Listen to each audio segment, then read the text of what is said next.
Hello everyone, this is Jason from Primetime Aquatics, and in today's video I think this might be my favorite Rasbora. That's the Brilliant Green Rasbora. I talk about it all the time. Let's learn more about it. Hope you enjoy the video. Appreciate you being here. So what we're looking at here is a 29-gallon. There are about 20 Brilliant Green Rasboras in this tank, along with some Cory cats and a Sunset Gourami. This is one of my favorite tanks to look at because this is also one of my favorite Rasboras. I think it's one of the easiest ones to keep. And we're going to talk about what makes it so cool and what makes it so easy to keep. These fish are from Thailand and other parts of Asia where the water there is on the softer, more slightly acidic side. We'll talk about water and tank requirements here as we go through the video. Size. These fish are going to max out right around 2.5 inches or so in most aquariums. Females get a little bit bigger, their bellies get a little bit rounder. You can see the color here, as the name implies, brilliant green. This is a fish that is filled with awesome color. They tend to actually show their color more when they are relaxed, when they are in an environment where they feel safe, and sometimes if the lights are a little bit lower, especially if you've got a black water tank, this is a fish that is going to show fantastic coloration.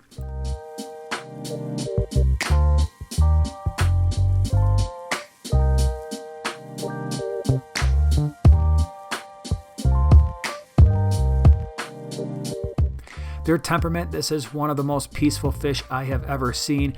It is going to get along very well in most community tanks, provided that you don't have any aggressive fish in that community tank. I would say one of the most important things when it comes to this fish is keep them in as large a group as your tank will allow. Again, this is a 29-gallon. There's about 20 in this fish tank. These are fish that really like to school. I know there's a lot of fish out there. You've got a lot of neons, other types of Rasboras, and we buy these fish hoping that they will form a tight group. Often they don't. These fish generally do, and the larger the tank, often the more they will school together.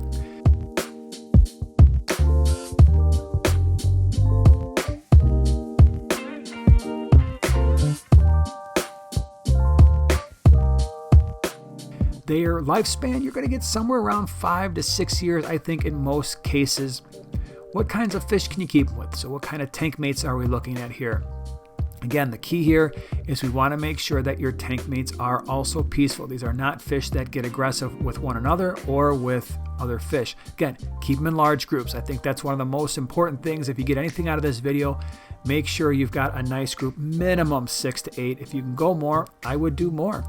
But you can keep them with other Rasboras, so your pork chop Rasboras, maybe your Brilliant Green Rasboras. You could consider some small tetras like your neons or neon-sized tetras, and you've got lots of different neons. You've got the standards, you've got the black neons, you've got the green neons, so there's a number of different types there. Ember tetras, Von Rios, cherry barbs. Your live bearers may work depending on your water parameters, your platies, your guppies, your mollies. Smaller gouramis, like your sparkling gouramis, your honey gouramis, and your dwarf gouramis might all be options. If you're looking for some of those scavenger type fish, your Cory cats like we've done here, pygmy cats might work. Your your bristlenose plecos would be a good option, as well as your clown plecos, your otocinclus. You might be able to keep them with some mystery snails and some nearite snails. Generally, they've left ours alone. They're probably going to eat shrimp babies. Might leave the adults alone, although I wouldn't necessarily 100% trust them.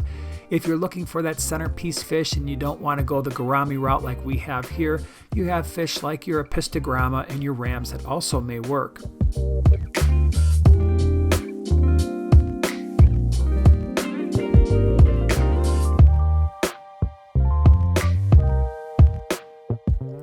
Now, when it comes to general water parameters, they're very, very hardy fish, and this is one of the areas where you got to be very careful on the internet, because some of the water parameters I saw on the internet looked a little bit off to me. Temperatures, you're good anywhere around 72 to 80 degrees. This fish tank that you're looking at here fluctuates between 78 and 80, no issues there.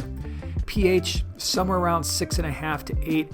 We have, our tanks are right around an 8 to an 8.2, and these fish, they've been in our fish room for a very long time, and they always seem to thrive even in our water parameters. Water hardness, again, somewhere around 3 to 12 degrees on both your GH and your KH. We're at right around 10. They would probably prefer something a little bit lower in around the mid single digits, 4 to 6 in terms of your water hardness. You should have good water quality. That means no ammonia, no nitrite. We try to keep our nitrates at 20 parts per million or less.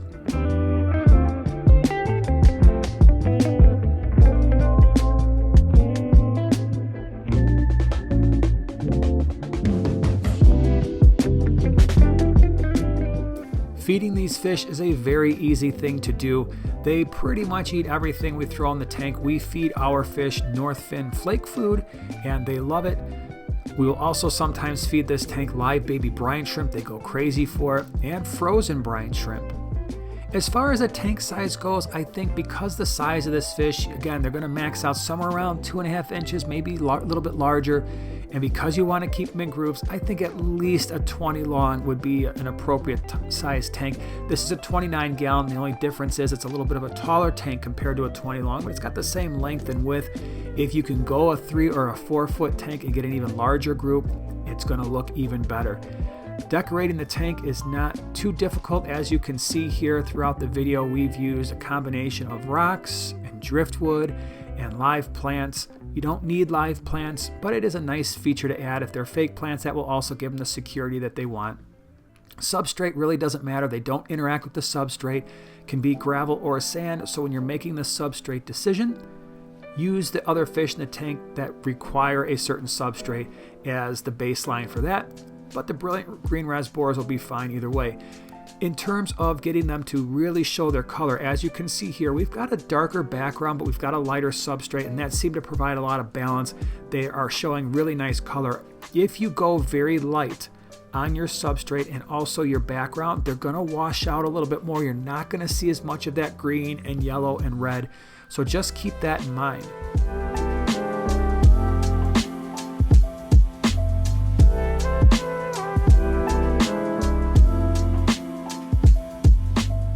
Breeding these fish is not going to be the easiest thing in the world to do.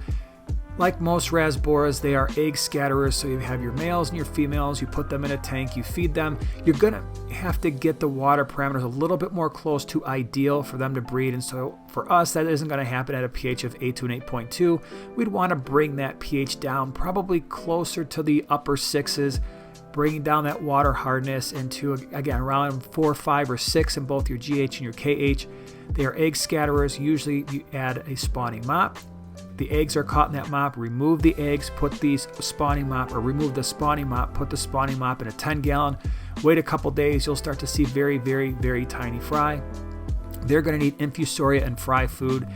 And then after usually a few weeks, they will be large enough to take live baby brine. And then finally, you can feed them regular fish food. But they're not going to be the easiest thing in the world to breed. And they're not very expensive. So often it's just a lot easier to buy them at a pet store where they're just usually a few dollars a piece. Very hardy fish, a lot of color, very peaceful, very tight schooling. I highly recommend, if you haven't had these fish yet, definitely worth adding to your list of fish to keep. If you want more information on some of the fish that we talked about for tank mates, check out the description below. We'll have lots of species profiles down there. Appreciate you watching, and we'll see you in the next one.